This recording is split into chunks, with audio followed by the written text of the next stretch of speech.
હુમલો કરનાર વાવ તાલુકાનો તીત ગામનો લાખાજી મસાજી ઠાકોર જે 4 થી 5 ગાડીમાં 40 થી 50 લોકો લઈને આવ્યો, જેમાં સુઈગામ તાલુકાના દુધવા ગામના ઠાકોર ઈશ્વરભાઈ દયારામભાઈ તથા ઠાકોર રણછોડભાઈ દયારામભાઈ તેમજ તેમના પરિવાર પર જીવલેણ હુમલો કર્યો હતો, જેમાં ઈશ્વરભાઈની 17 વર્ષની દીકરીને મારી કપડાં ફડાવ્યા તેમજ છોકરીને ઉપાડી જવાની કોશિશ કરી, પણ છોકરી પોતાનો જીવ બચાવી બાજુમાં પડોશીના ઘરે ભાગી ગઈ તેમજ ઈશ્વરભાઈને ધોકા તેમજ ગળદાપાટું વડે ઢોર મારેલ તેમજ રણછોડભાઈને પણ ધોકા અને ગળદાપાટું વડે મારેલ તેમજ ઘરના તમામ સભ્યોને ગળદાપાટું અને ધોકા વડે ઢોર મારેલ, જેમાં તત્કાલીન 112માં ફોન કરતા 112ના તત્કાલીન દોડી આવી મામલો થાળે પડ્યો.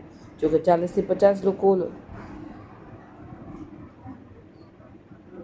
લાવીને હુમલો કરનાર વ્યક્તિએ પરિવારની જાનથી મારી નાખવાની ધમકી આપી હતી, જેને લઈ પરિવારે પોલીસનો સહારો લીધો હતો. જોકે પરિવારને નાની મોટી ગંભીર ઇજાઓ થતાં 108 મારફતે સુઈગામ સરકારી હોસ્પિટલ ખાતે ખસેડવામાં આવ્યા હતા. ઈશ્વરભાઈની દીકરીએ જમણા પગમાં ફ્રેક્ચર થયું હોવાથી આગળ રિફર કરી હતી. જોકે આ બાબતે સુઈગામ પોલીસે ગુનો નોંધી વધુ તપાસ હાથ ધરી છે. ઠાકોર ઈશ્વરભાઈ દયારામભાઈ, ગામ દુધવા, તાલુકો સુઈગામ, ઈશ્વરભાઈનો દીકરો જેમનું નામ સંજયભાઈ, ઉંમર વર્ષ 20 જેને ધંધા અર્થે ગાંધીનગર મોકલવાનો હોય, જેને લઈ ઈશ્વરભાઈ તેમજ તેમના પત્ની જ્યોત્સનાબેન બંને મોટરસાઇકલ લઈને સંજયને ભાભોરથી ઇકો ગાડીમાં બેસાડેલ. ત્યારબાદ બંને ઘરે આવેલ. ત્યારબાદ સાંજે છોકરાનો ફોન આવેલ કે પપ્પા, હું ગાંધીનગર પેથાપુર ચોકડી ઉતર્યો છું, મને મારી માસીનો છોકરો મહેશ લેવા આવેલો છે.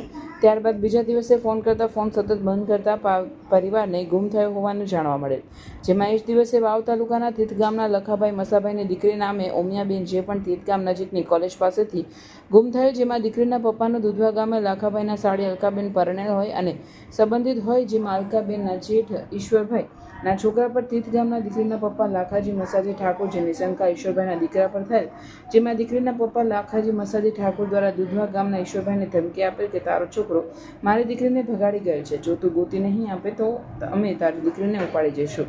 જોકે ઈશ્વરભાઈનો છોકરો ગુમ હોવાથી ઈશ્વરભાઈ શોધખોળ હાથ ધરી હતી. જોકે શોધખોળ ચાલુ હતી છતાં તીત ગામના લાખભાઈ મસાભાઈ ઠાકોર 5 ગાડી ભરી 40 થી 50 માણસો ધોકા, લાકડી, છરીઓ, લોખંડની ટામે જેવા હથિયારો લઈને આવેલ છે અને અચાનક આ પરિવાર ઉપર હુમલો કર્યો અને પરિવારને ગંભીર રીતે મારી ધાક ધમકી આપે છે, અમારી છોકરી અમને પાછી આપો ન કે જાનથી મારી નાખીશું.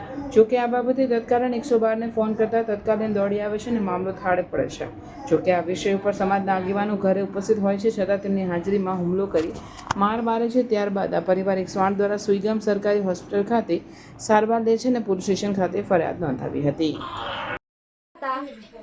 અને મારી પાછળ દોડ્યા હતા અને મારી કાચીએ મને મેલાઈ છે અને આ મારી લાખવાના હોય વિરોધ તો બધાને હોય, પણ આવા હોય. અને કયા ગામના હતા? તીત ગામના હતા. કેટલા વ્યક્તિ હતા? હતા તો 6-7 ગાડીઓ ભરીને આવ્યા હતા, 8-9. તારું નામ? મારું નામ વસંતી. અમારે સામાન્ય ડખો હતો, છોડીવાળા આવીને મને મારી ગયા છે. આવીને દારૂ પીને મારી છોડીને ઉપાડતા હતા. અમે છોડીને છોડાવવા છે એટલે અમને મારવા ઢૂંચ્યા. ધારિયા કવાડા લઈને આવ્યા હતા. કોઈને વગાડ્યું છે? હવે વગાડ્યું. મારી છોડીને કેડિયામાં ધોકો મેલ્યો છે. મને આ દુખાવો થાય, મારે જાડી ગયો છે ધાર્યું. 7 ગાડી ભરીને આવ્યા હતા. વાડીઓ ફાડતા આયા, રૂજા દારૂડિયા આયા, રૂજા દારૂ પીપીને એમ કે અલકાડીને ઉપાડો, અલકાડીને ઉપાડો. કયા ગામના હતા? તીત ગામના. સૂટી સરી સોડી, મારા ભાઈને સૂટી સરી સોડી છે, મારા બનેવીને સૂટી સરી સોડી છે, સોડીને સૂટી સરી સોડી છે. સાહેબ મને મારી નાખશે અમને છે ને, તમે પોલીસ પ્રોટેક્શન આલ દો બરોબર, ને રાતે આવીને મારી નાખશે અને મારી છોડીને ઉપાડી જાય છે.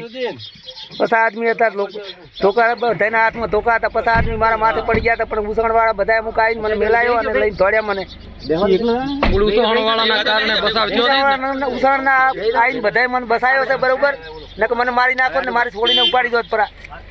અને મારા ભાઈને છે ને, મારા ભાઈને છૂટી સરી છોડી છે, મારા બનેવીને છૂટી સરી છે, સરી છોડી છે.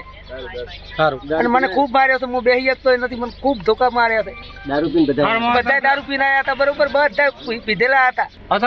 પોલીસને હું વિનંતી કરું છું કે મને છે ને તમે બચાવવા પોલીસ પ્રોટેક્શન આલતું ને, કે મને રાતે મારી નાખશે, મારી છોડીને ઉપાડી જાય છે.